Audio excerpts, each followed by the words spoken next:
Bonjour Essam, donc on est ici sur le site de Wasabi, dans lequel il y a effectivement toute une série d'initiatives qui ont été prises en matière d'agriculture urbaine. Alors je pense qu'on peut essayer de les passer en revue les unes derrière les autres. Donc ici tu as les cultures pleine terre, ce sont les cultures avec trois grandes composantes.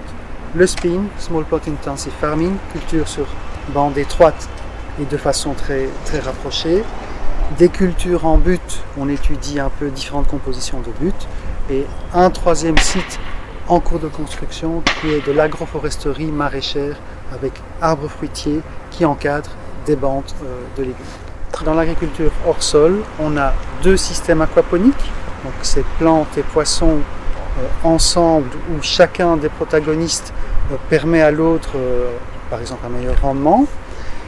On a aussi des cultures hydroponiques en conteneurs pour produire des plantes à haute valeur ajoutée, par exemple des plantes qui produisent des molécules pour la médecine. Et ça constitue les cultures hors sol. Troisième culture hors sol, à terme il y aura une serre en toiture sur le bâtiment Terra où on va étudier les rendements énergétiques puisqu'on va récupérer l'énergie perdue du bâtiment et l'injecter dans la serre. La culture d'insectes, c'est une culture très importante et innovante aussi. C'est fait par notre doyen Frédéric Francis. Et cette culture, c'est pour l'alimentation animale. C'est plutôt avec une vision de récupérer tous les coproduits ou les résidus que l'on peut avoir, par exemple végétaux, d'autres productions, y compris celles que l'on peut avoir à Wasabi. Donc on va utiliser toutes ces matières organiques pour nourrir des insectes. Alors ici, on est plutôt avec le modèle diptère et donc les asticots. Donc on ne vise pas du tout l'alimentation humaine, mais bien une alimentation plutôt animale, en particulier sur les filières poissons ou volailles. Et dans ce cadre-là, on a fait déjà des tests avec nos poissons pour boucler la boucle et essayer de nourrir nos poissons d'aquaponie avec des insectes.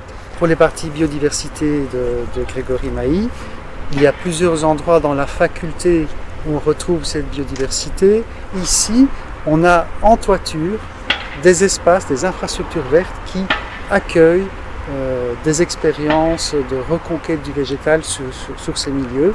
Nous développons des techno-écosystèmes urbains, donc des écosystèmes qui sont construits par l'homme en s'inspirant des écosystèmes naturels à des fins d'accroître la durabilité du milieu urbain. Ce que nous testons, ce sont des toitures vertes multifonctionnelles, donc qui peuvent supporter la biodiversité indigène, qui rendent des services écosystémiques, la régulation du cycle de l'eau, la régulation climatique, qui contribue en tout cas dans le milieu urbain, qui contribue au bien-être des populations urbaines en offrant des opportunités de contact avec la nature, y compris sur le lieu de travail, et qui sont conçus dans une logique d'économie et d'écologie circulaire, c'est-à-dire basée sur des matériaux régionaux produits par des activités ou par des sociétés régionales. On s'éloigne peut-être un peu de l'agriculture urbaine, mais un outil quand même qui s'appelle le jardin de pluie et qui va donc permettre de faire quel type d'expérimentation? Alors là, l'eau est importante aussi pour l'agriculture, mais dans nos villes, l'eau aujourd'hui, elle va à l'égout.